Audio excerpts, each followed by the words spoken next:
এই বছরের প্রথম হেলাঞ্চি শাক, মাশাআল্লাহ।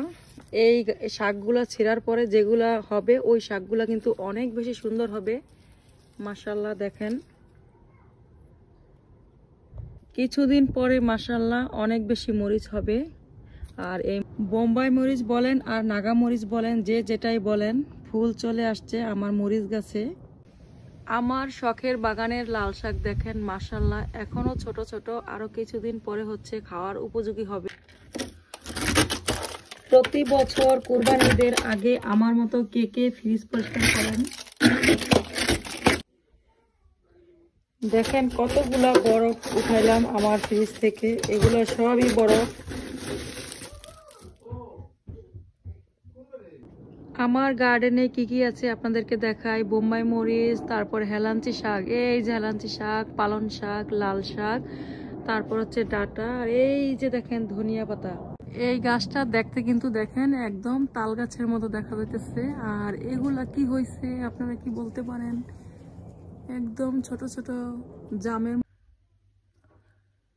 সবার গাছ হচ্ছে লাগিয়ে ফেলছে, আর আমার গাছ এখনো দেখেন ঘরে। এটা হচ্ছে শসা সুন্দরী গাছ। এই যে এটা হচ্ছে আমার পুঁই শাকের চারা, একদম সাদা। এবছর আমার লাল চারা হয় নাই, মাশাআল্লাহ। আজকে রান্না করা হবে হচ্ছে গরুর কলিজা, গিলা, গুদ্দা, তারপর হচ্ছে ফ্যাপসা, সবকিছু মিক্স করে হচ্ছে আজকে এই রান্নাটা করব। এটা ভাত, রুটি, পরোটা সবকিছুর সাথে কিন্তু খেতে অনেক বেশি মজা লাগে। গরুর কলিজা, গুদ্দা, ফ্যাপসা সবকিছু মিক্স হচ্ছে ভুনা করা হয়ে গিয়েছে, এখন হচ্ছে খাওয়ার পালা। মাশাআল্লাহ খেতে কিন্তু খুবই ইয়াম্মি হয়েছে। এটা হচ্ছে পেয়ারা গাছ, দেখেন এত পরিমাণে পেয়ারা ধরছে, অনেক পেয়ারা ধরছে। পুরা গাছটা একদম অনেক পেয়ারা ধরছে।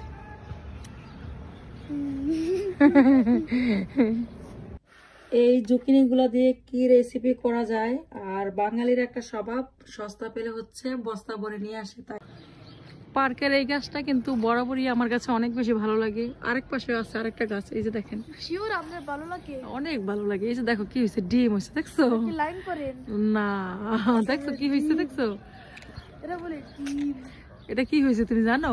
ওয়াও, এটা পাইন, এটা পাইন ট্রি। এটা পাইন ট্রি মতটা সুন্দর না? তা না? নো, ভালো লাগে না তোমার? ভালো লাগে।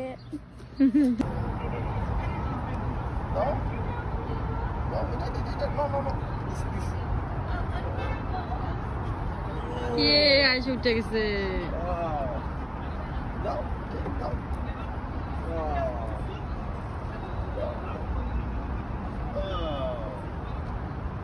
এসো এবার, আসো আসো, এদিকে আসো, এদিকে আসো,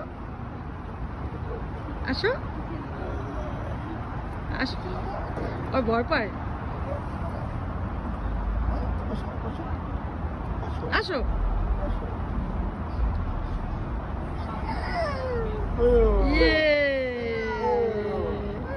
ছেড়ে দাও, ছেড়ে দাও। উঠছো তুমি?